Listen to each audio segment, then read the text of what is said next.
Welcome to urogynecology and pelvic healthcare.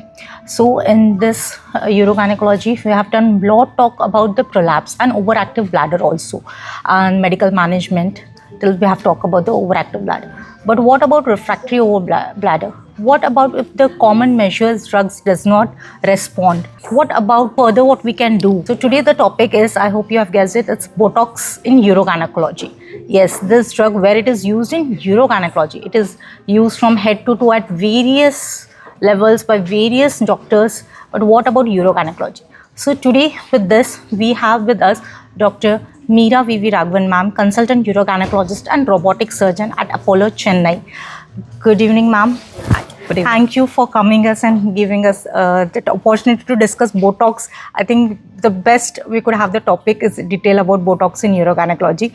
So before starting this, as in our channel, we usually call gynecologists, urologists, and very handful of urogynecologists we have, so we call. So we are very fortunate if you do dedicated urogynecology. So first, before starting the topic, we would like to know the journey, how you got interest in urogyne and how you did so years of journey. Just in brief, if you could tell us. Thank you, Dr. Mohini, for this wonderful opportunity. The reason why I picked up urogyne as a subspecialty is this is an inevitable eventuality in every woman's life where they do have pelvic floor weakness as they age and they go into menopause, and symptoms of involuntary escape of urine associated not only with the physical debilitating situation they face, they also face social exclusion, mental challenges, as well as significant socio-economic impact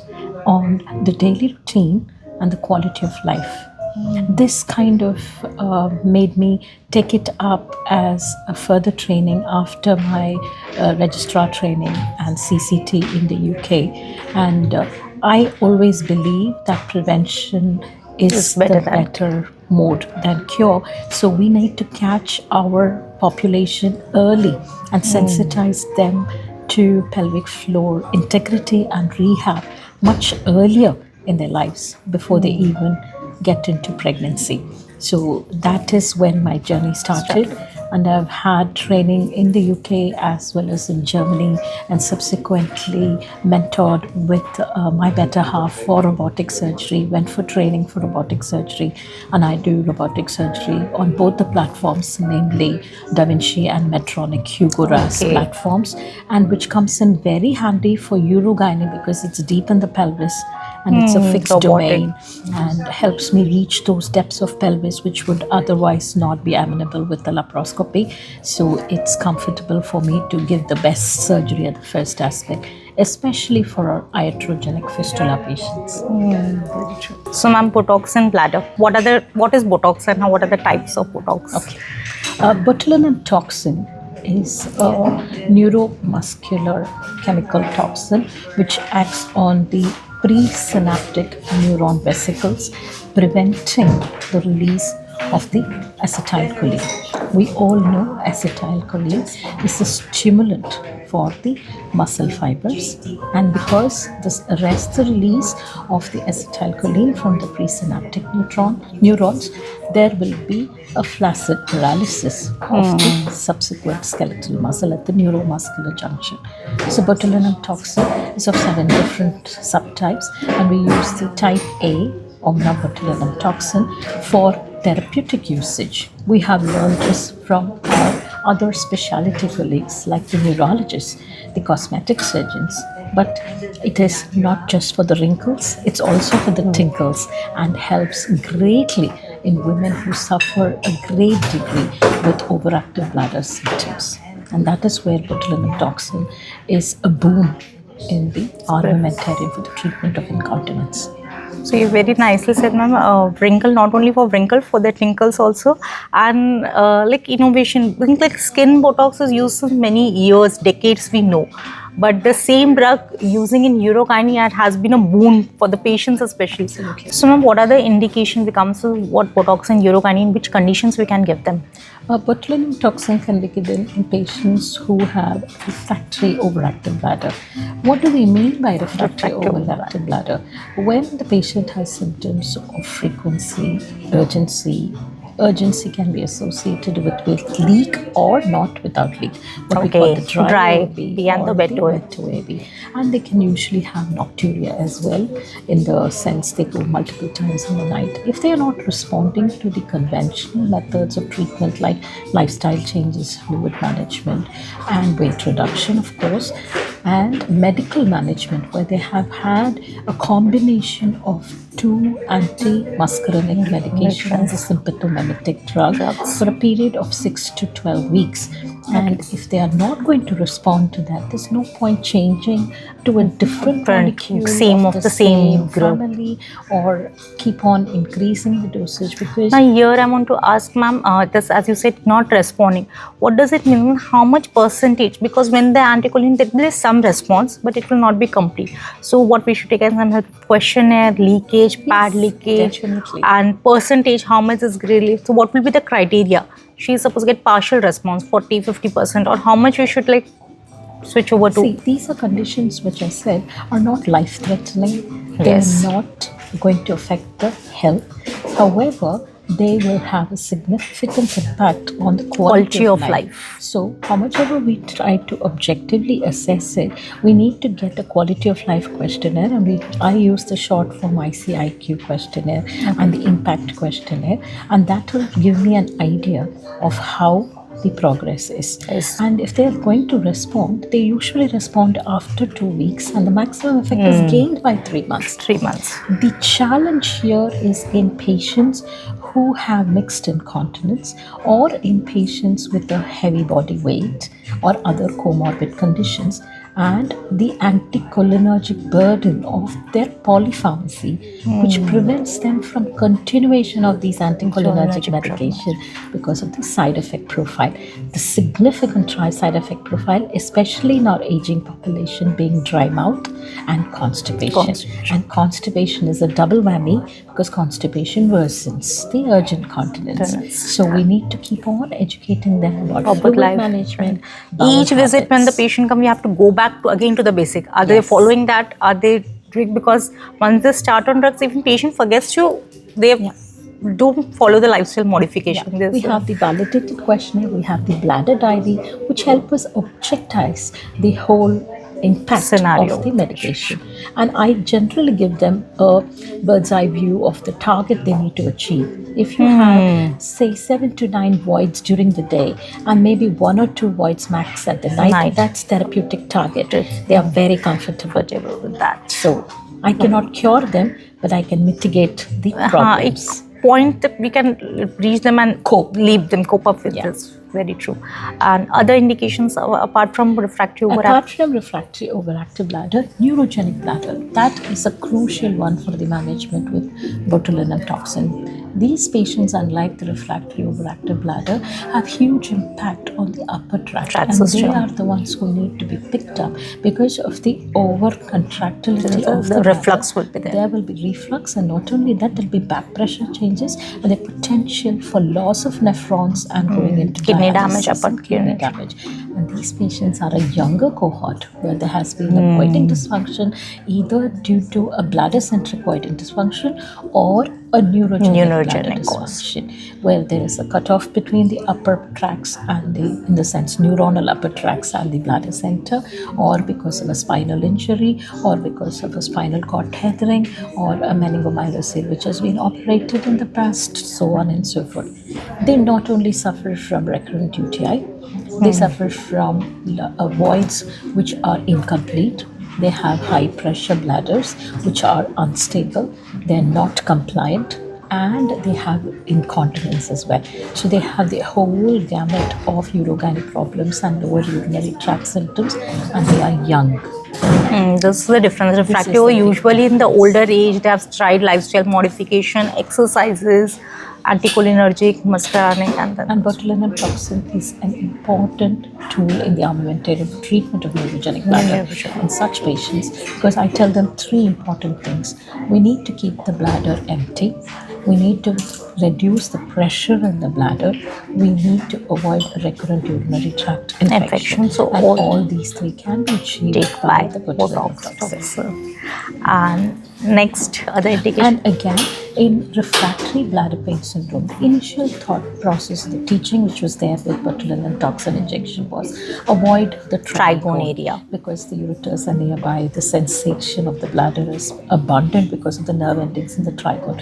However, over the past few years, we have realized that any sensory urgency and frequency or an interstitial cystitis bladder or bladder pain syndrome is mainly triggered off from the trigone. And we've started injecting botulinum toxin apart from the intradetrusor into the trigone as well, and also used in cases of detrusor sphincter dyssynergia. Ideally, it should be in a coordinated fashion where bladder contracts, sphincter relaxes. Bladder contracts, sphincter relaxes. When the bladder is contracting and the sphincter has its mind of its own and contracts, there will be no output. In fact, there can be pressure going back to the kidneys in the form of reflux. So to relax the sphincter, we also inject botulinum toxin in the sphincter in proven cases of detrusor sphincter dyssynergia, and also in a pelvic floor muscle which is very taut and tethered, like in patients who have dysfunctional voiding, when they have pelvic floor contraction which is kept tight and not responding to biofeedback. Feedback or and what I call relaxation. pelvic floor rehabilitation. They need to know to contract, but they need to know to periodically relax as well. So that is the importance of pelvic floor rehabilitation, and it comes in very handy because a significant proportion of young female This is a young age group. voiders are because of pelvic floor dysfunction rather than any bladder outlet obstruction. There is a bladder outlet obstruction, but it's functional in nature, because of floor pelvic tightness.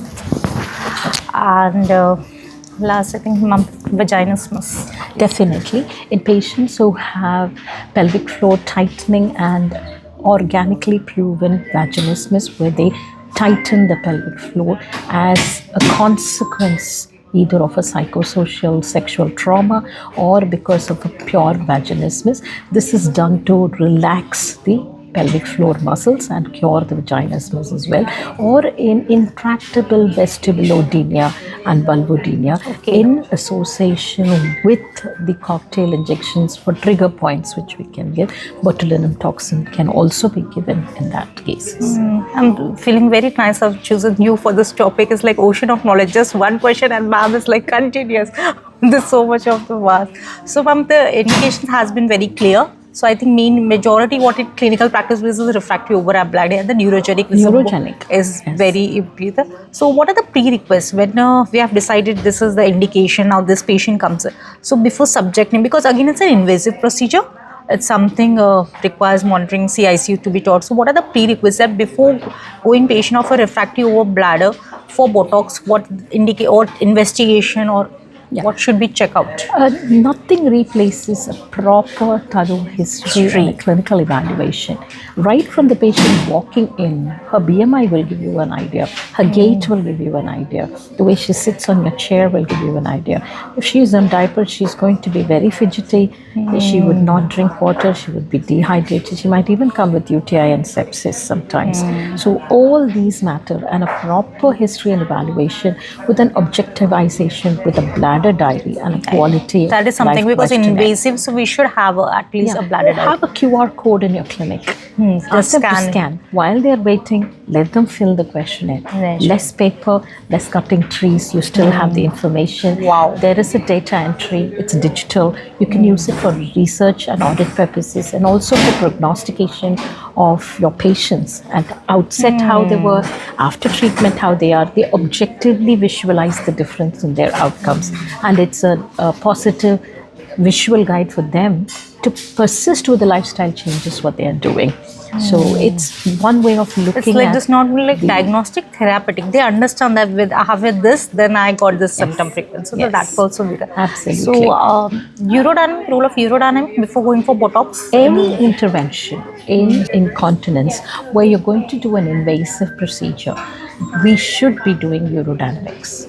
Urodynamics is a way of assessing what the bladder functions are. And we know that incontinence is a feature of storage dysfunction. We have no idea whether there is a voiding dysfunction. So, if the urodynamics tells me the bladder has good capacity, the bladder is compliant, which means not rising in pressure, it's a safe bladder, and the urethra is competent, which means there is no stress urinary incontinence, and the patient does not have an urethral obstruction where the patient is voiding clearly and there is no abnormal increases in pressure and only detrusor overactivity. This will be the ideal. a pure overactive bladder where I can go ahead with the botulinum toxin. If any of these, obviously the compliance will be another one where I will go ahead with the botulinum toxin. because Neurogenic that is bladders, what I'm trying to reduce it. reduce. But before I venture into this, I would sit with the patient. The bladder capacity is a must. Because the bladder capacity, if it's less than 200, I am not going to increase the capacity of the bladder and will not give me any added advantage to the patient. The patient will go into a flaccid bladder but a small capacity bladder and will still continue to leak and will not hold much. The bladder's capacity should be at least more than 200, especially in the neurogenic bladders, for us to do a botulinum toxin injection. All patients undergoing botulinum toxin injection should be informed, counseled, consented and taught clean intermittent self-catheterization because the retention risk is in about 1 to 10%. More so if they are neurogenic bladder. And a patient who is incontinent all the time would sometimes prefer to be dry and be doing the clean intermittent catheterization than leaking all the time. leaking all the time with the diapers and the ammoniacal rashes they get. So it is important to have these conversations in a clear, objective manner at the outset before jumping into doing any invasive procedure. Rule out with the dipstick that there is any urinary tract infection because Botox by urothelial abrasion itself with the multiple chances of- injections, there is a chance of increase in the microbiome and causing infection in the form of 15%. So it is important for us to rule out an already existing infection, treat it, clear it, then plan for botulinum toxin injection. So these are the prerequisites I would need to do before I go ahead with the botulinum injection. And ma'am, what you have said about the capacity, that it should be more than 200. So I think it's anesthetic bladder capacity. Yes, it is. And because It is. normal we can't find out. it is anesthetic bladder. But the bladder diary and the voiding cystometry. So it can be less also in that one because patient may go at 110 also 120 Yeah, exactly. not So, it is the anesthetic bladder capacity. So I just want to please describe what's the anesthetic bladder capacity, how to measure it. Yeah, while we're doing cystoscopy under anesthesia, we inflate the bladder with saline and then we see how the bladder is distending. At one point, there will be leakage from the urethra and the slowing of the fluid input. That will become the anesthetic capacity. The patient will also show some changes in their heart rate. And the anesthetist, there will be an alarming or the anesthetist will tell you. But the most important thing is the slow infusion rate, it will be as well as there might be leaking from the urethra. That will be the bladder capacity. Put your fingers in the urethra, empty the bladder at that point, measure that before you proceed do for anything. Botox. Yeah, and then see the bladder capacity. Then take it for Botox. And you're doing the Botox, infuse in the bladder with at least 150 to 200 ml before you start injecting the Botox. You don't need a deflated bladder. You should not have an over distended bladder where there is complete white parching of the thing where you can see a transparent mucosa. That should not be the case because the needle will go through and into the cavity, which can potentiate the paralytic effect of the Botox as well. So how to prepare it? Botox. Botulinum toxin is a frozen, freeze-dried lyophilized powder which comes in vials, and these vials are of strength of 50, 100, and 200. 200. In refractory OAB, we do about 100 to 150 units. We don't go beyond that. In neurogenic bladders, we do 200. With pelvic flow, we do about 50. So I tend to do a 25 on each side of the pelvic floor muscle. Similarly, 50 is used for vaginismus and intractable vulvodynias and vestibulodynias. For the detrusor sphincter dysgenesia, I use 100 to 150 in the detrusor, 50 in the sphincter. For bladder pain, I generally inject 100 in the detrusor, 50 around the trigone area. So these are various combinations which I do in terms of the strength, and this is diluted. What I tend to do, 50 you can directly dilute it in about 5 ml and inject 1 ml. I think normal saline, it should not be diluted in distilled water. Yes. And also the 100 units, 10 ml will be diluted directly in the 100 units, 1 ml per bleb or 0.5 ml per bleb if I'm doing it in the bladder in a template fashion. So 20 different sites will be injected. For the 200, what I do is I take 3 different syringes, I draw 2 ml, dilute it and further dilute it with 8 ml. So each syringe is made into 10 ml. So these 10 ml I inject at different sites, at 30 different sites.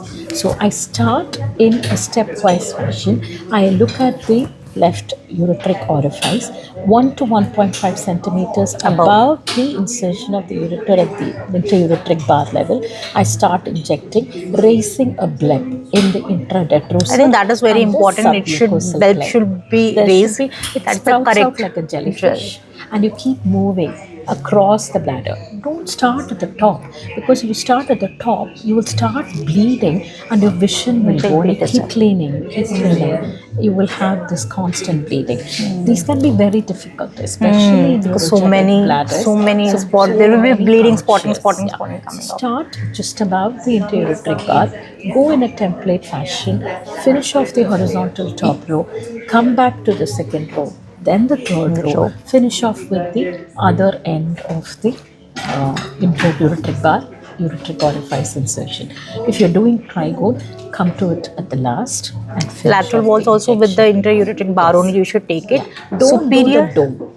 Means it should not be at the end or don't do the dome at all. Okay. Avoid the dome because it can pierce. You should do the anterior wall, which can be the more challenging one. You need to turn your cystoscope and properly do it. Then the trigone injection and come out. Urethral injection can be done, especially the sphincter. As you retract the cystoscope as you're coming out, you can see the rosette of the urethra. That is the portion you can at the neck level. Bladder neck portion, and where which it is clock slightly lifted up in 4 different clock positions. 2, 4, 8 and 10 is what I usually inject. The same thing which we learned for the urethral submucosal bulking agents. So similarly, I do that. These cannot be visualized in ultrasound like what the collagen thing is visualized. So these are usually a guide for teaching and for us that we have covered the entire sphincter as well. And with which needle you do it? Disposable or disposable Williams needle. Initially in the interim it was not available post-COVID, so we had to reuse some of them, but now it's available and we put it in the sheath of the operating channel and we inject 1 ml per bleb. It can be done by rigid also? It is done by rigid. I do not use flexible cystoscopy because sometimes the fibers can get damaged. I tend to do it only in theatre because all these patients are female patients. They will not be tolerating very well. I prefer to do all cystoscopies for female patients, preferably under anesthesia, especially when an intervention is combined. So there is a flexible Botox needle and it's a rigid also?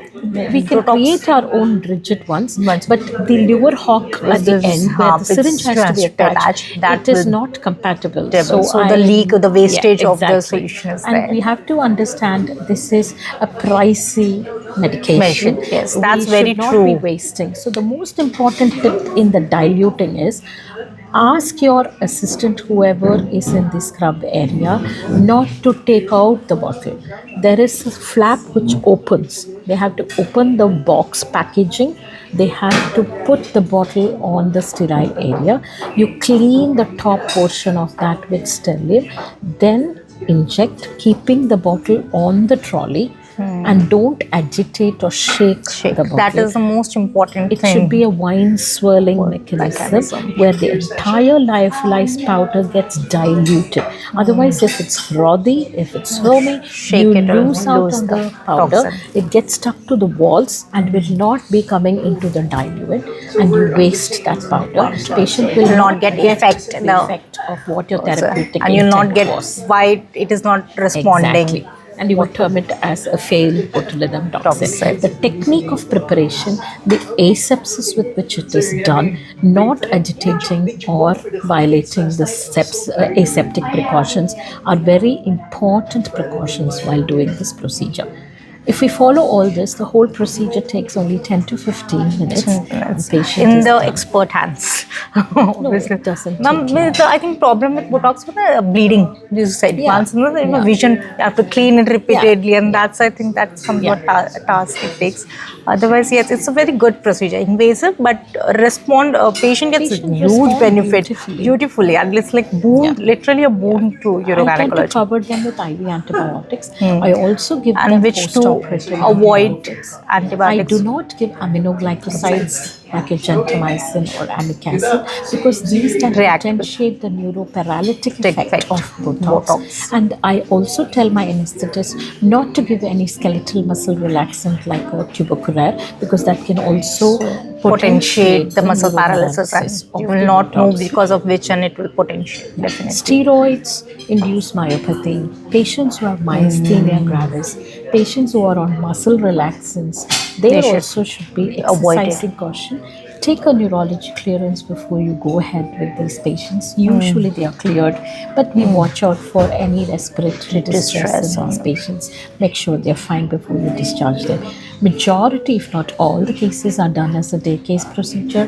They go home the same day after a 4 or 5 24 hours yeah. afterwards. And basically they void twice at least after the Botox. The void should be at least more than 150 to 200 ml, and the post-void residue should be less than 100 to 150 ml. If it's more than 150, I leave with an indwelling catheter. Okay. Bring them back for a trial without catheter after 72 hours.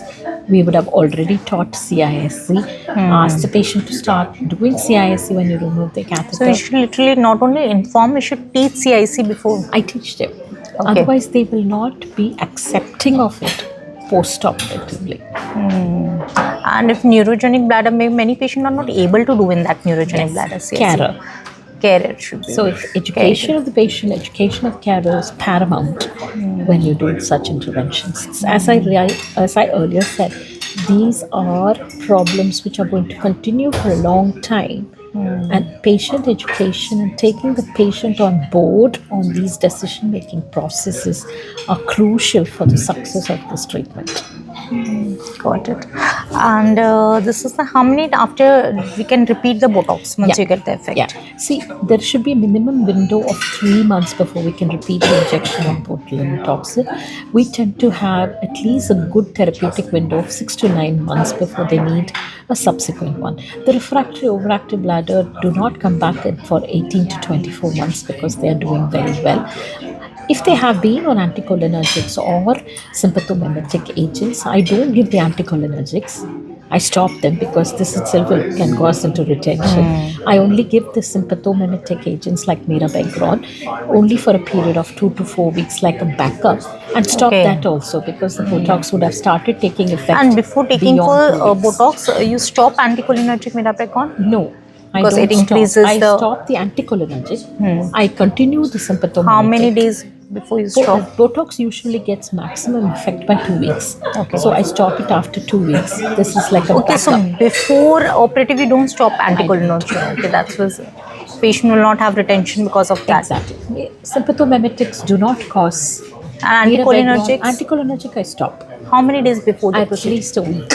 because I want the washout.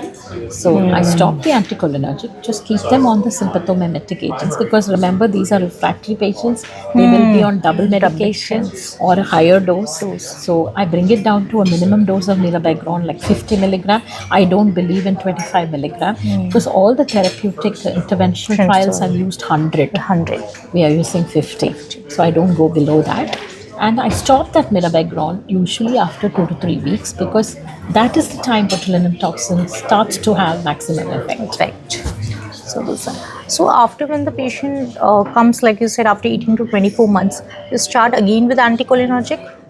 Something, or I re-evaluate. again, If how much is patient this has come back? and And the most important point, what I wanted to mention about cystoscopy is, do a cystoscopy before taking up the patient for Botox, which can be done at a different setting or alongside.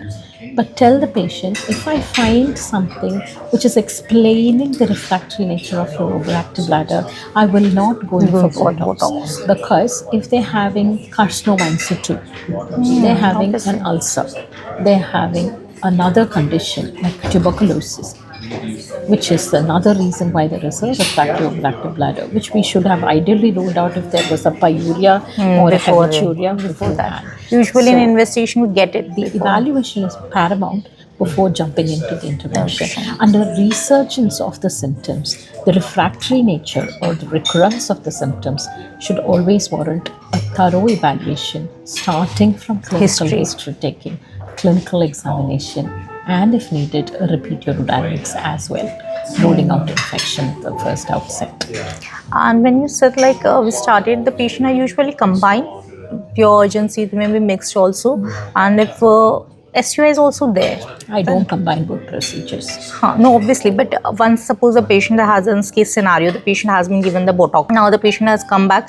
Now the urgency symptoms are not that dominant, or we started again just with muscarinic, a sympathetic drug, mimetic drug. So she's responding. Now she's having SUI. How bad is the SUI? What is her age? What are the precipitating factors? Her weight, her asthma, as well as whether it is a hypermobility Or IST. an IST. Depending on that, I will tailor the treatment. The tape is not for everyone.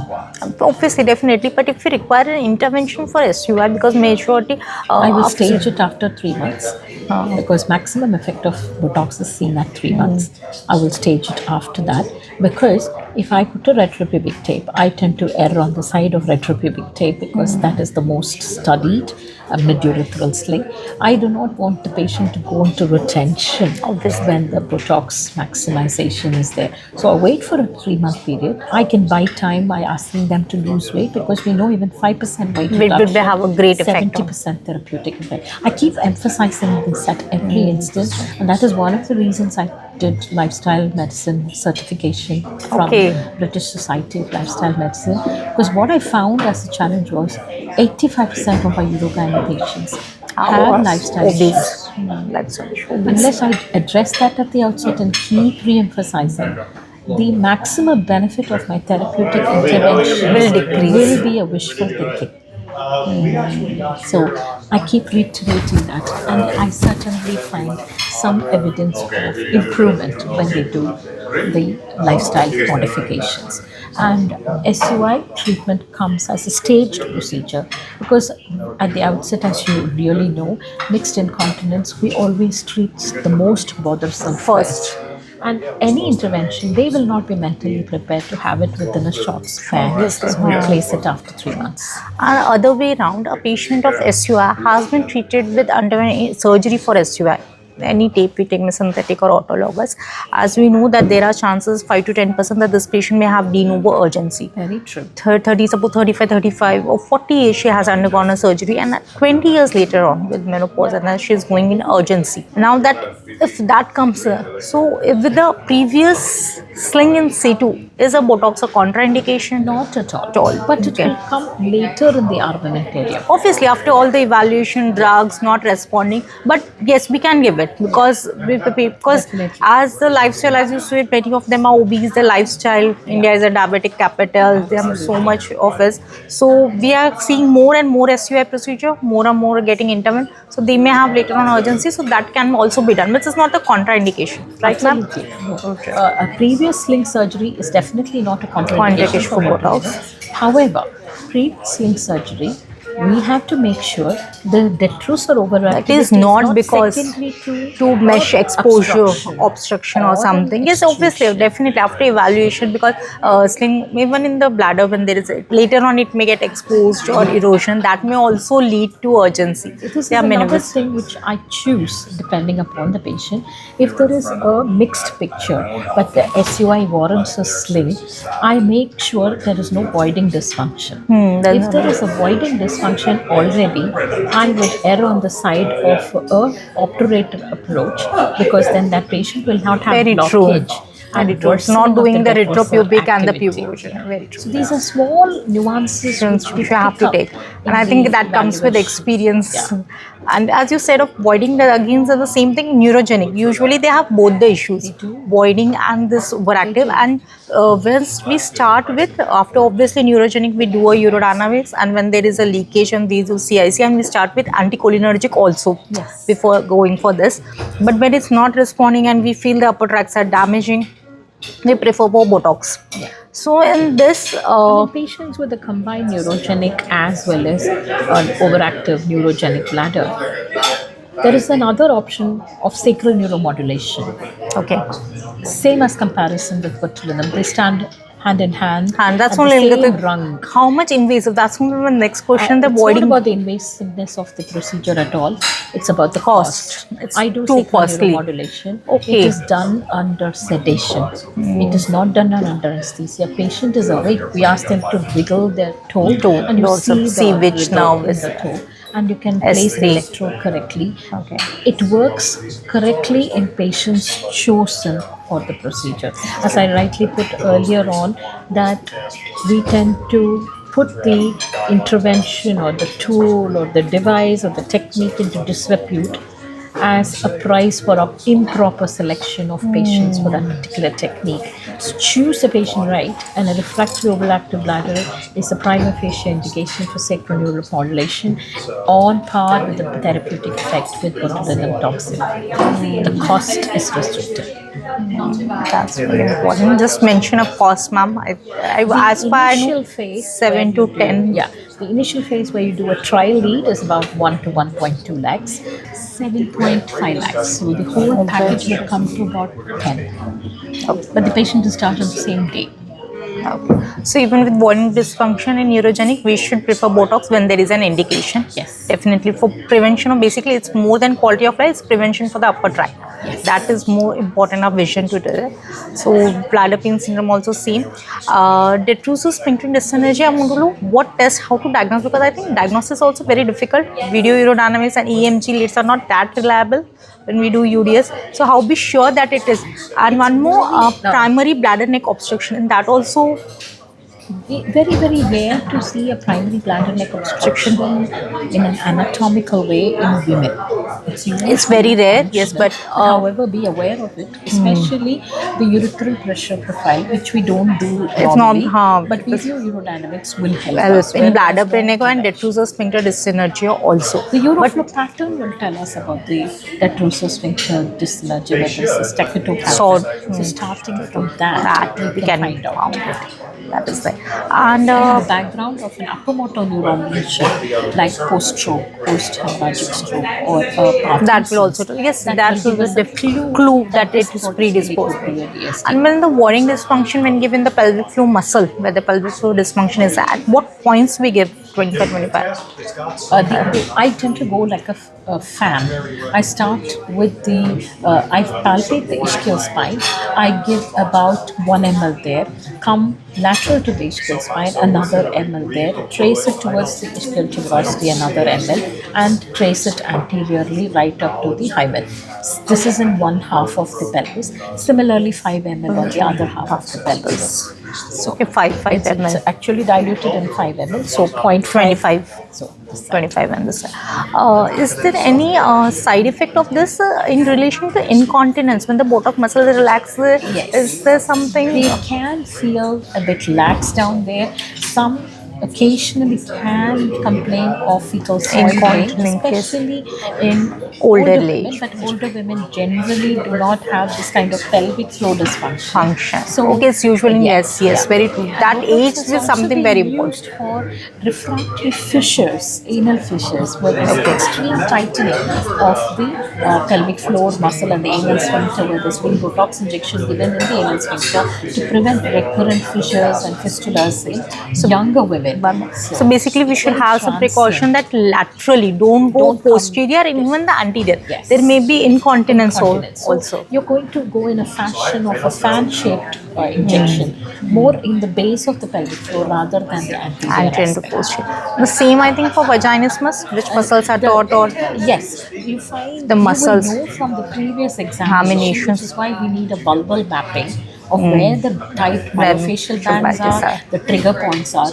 Try to focus on those and trigger for points. this is under anesthesia or without anesthesia? Which one? Sedation. This is Both for usually- voiding dysfunction and even vaginismus, as I tend think to do it only without anesthesia, because then we come to know the relaxation. both for the pelvic floor muscles and vulvodynia, vestibulodynia, where and how you do Usually it. in the vestibular area, in and around the hymen, because that is the most difficult part at the fourth And I think, shape. and it's very painful. That's also without anesthesia.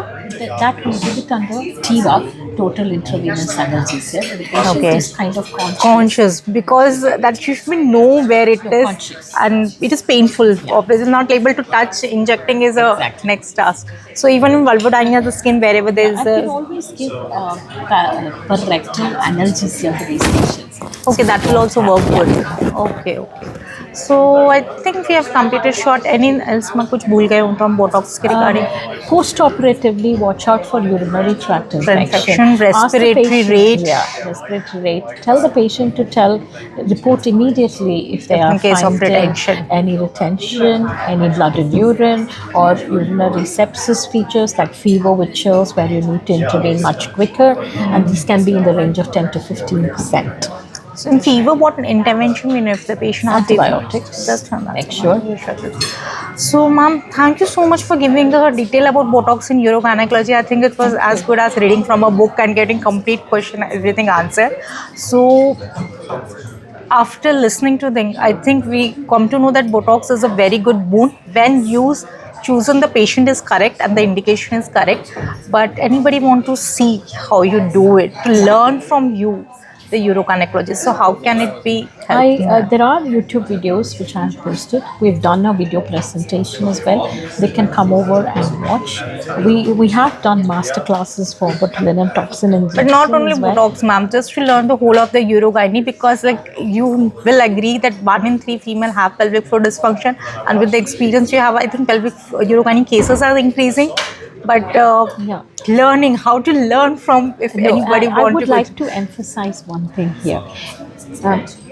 Unlike other niche subspecialties, urogynecology is a comprehensive subspecialty of pelvic floor function and dysfunction.